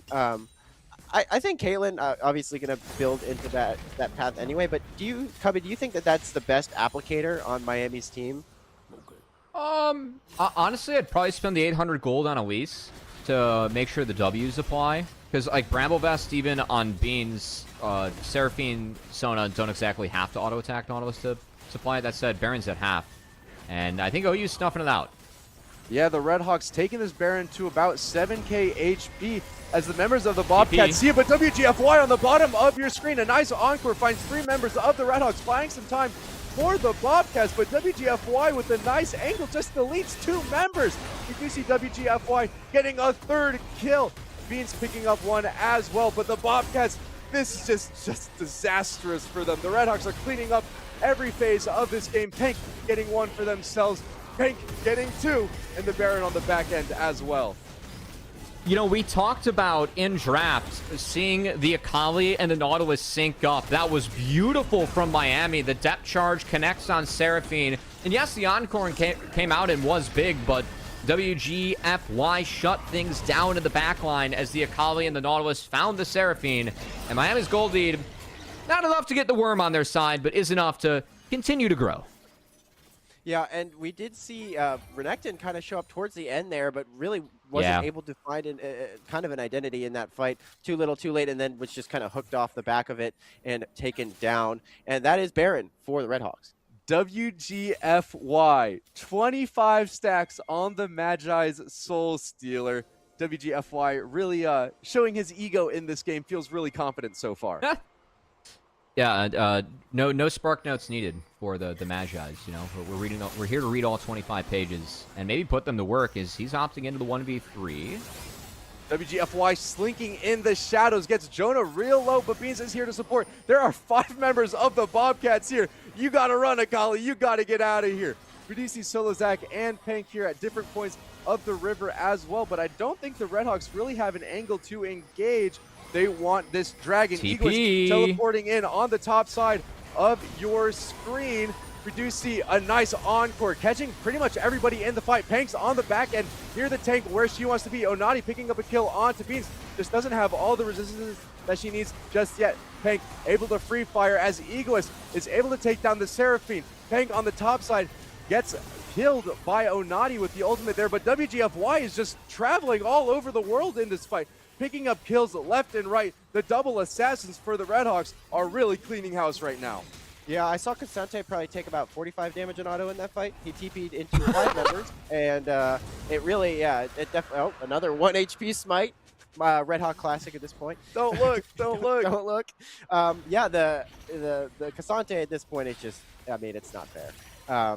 You could say that, you know, from the moment he was locked in draft, but yeah, it's pretty debilitating. 1 in 10 on this Renekton as well. WGFY finding the style points that he was so desperately looking for with this Akali pick, and I mean, it's all coming up beautifully. Yeah, do you think that when you take something like Renekton mid, again, you take Ignite, no TP, if you fall behind early, it's hard to have a map impact later on, and Darius is also a pretty feast and famine champion that Miami was able to shut down between Egoist's good play and Solo Zach making a couple visits up on that top side where they went out of the 2v2. So it's been enough to make sure that this Seraphine Sona, which, I mean, that they've gotten online. Like, this has been a functioning duo. We're seeing some of the strength of it, but because of the solo lane leads that Miami has, it hasn't been anywhere close to being enough to actually turn into a win as Pang. Pank taken low yet again from Jonah. I mean, this build path from Pank is kind of unorthodox, as we do see another fight breaking out here near the Raptors. Vizion Jr. and Silly Puppy Girl. Oh my gosh, WGFY just deleting them with the Sakali on the other side of your screen. Egoist is just 1v1ing Onati, but Onati spots out Solozak instead. That is not where you want to be as a Darius, and the Redhawks are going to turn their sights for yet another Baron in this game. Yeah, it kind of feels reminiscent of last game. Egoist once more, though. Egoist trying to fight the 1v2 against Jonah and Soul Horizon. Just takes no damage. I mean, that is 4 completed items on the Casante, 1 for the Renekton, but WGFY is here as well. 17 to 13 in terms of level. WGFY is so strong in just using that strength to oppress these Bobcats. They're going hunting right now. Solozak picks up the Baron, but Egos and WGFY forced to run away as the remaining members of the Bobcats start to spawn one by one. Yeah, this Casante turned purple once again, really representing that Thanos imagery we saw earlier with the Baron now picked up.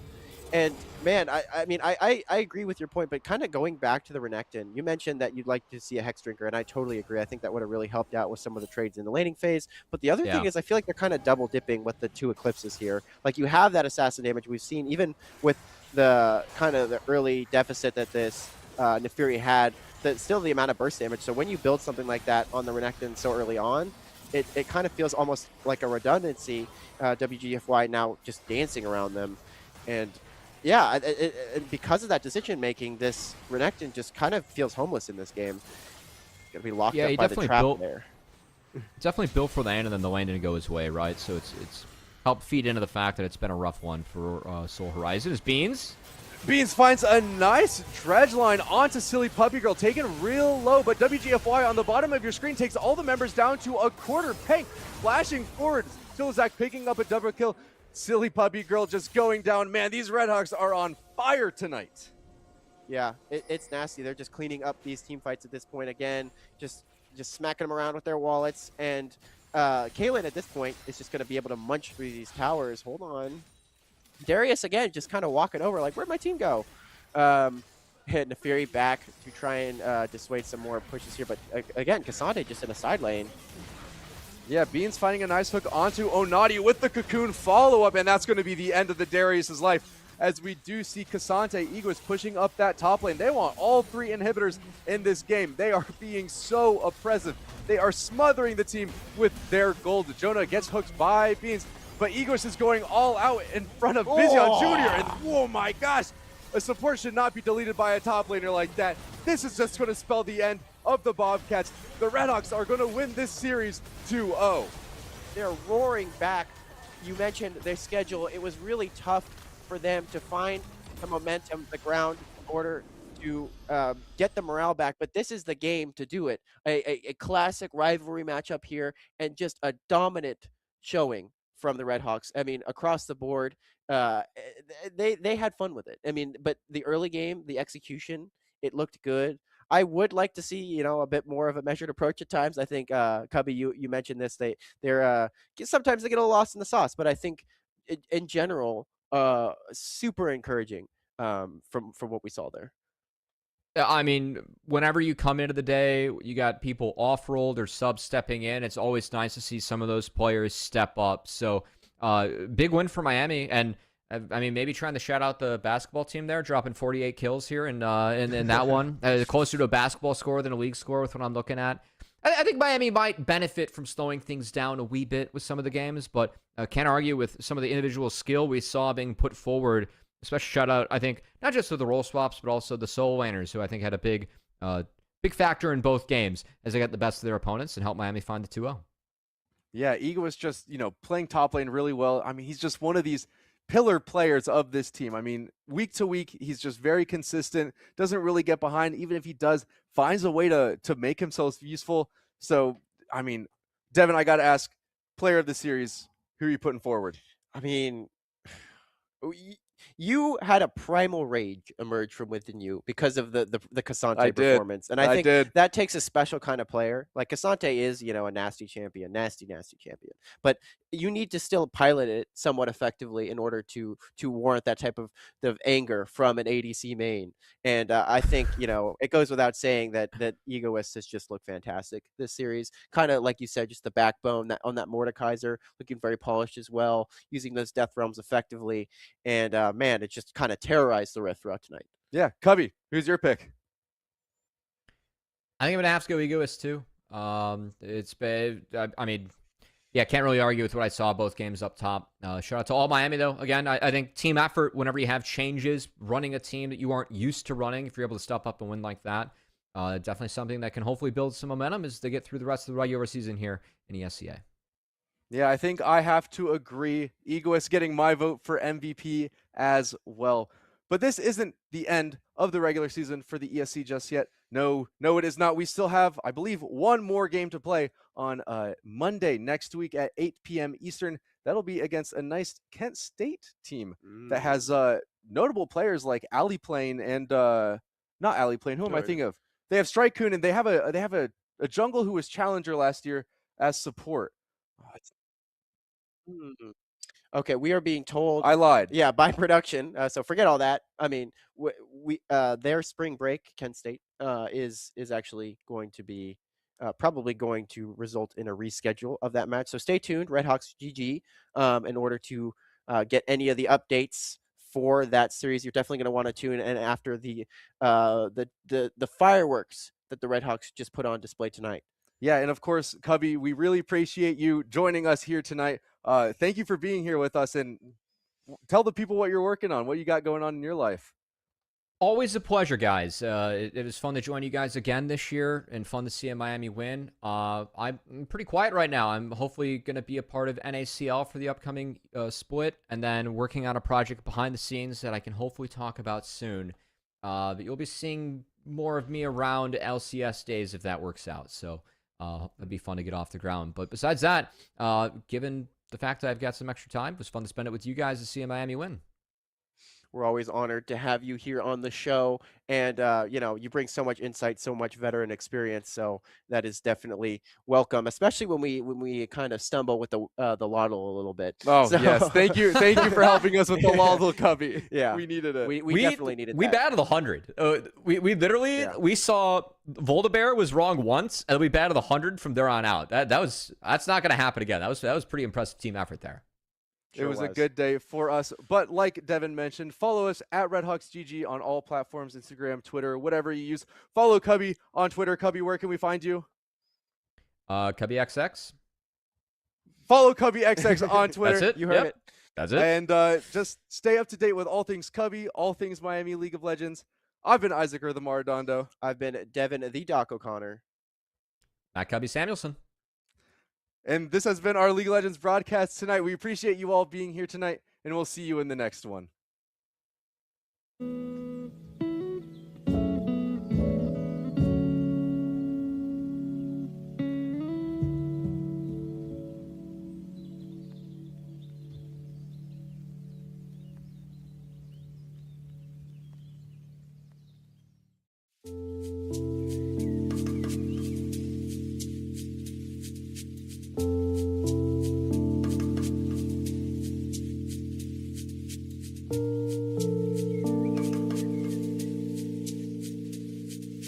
Peace.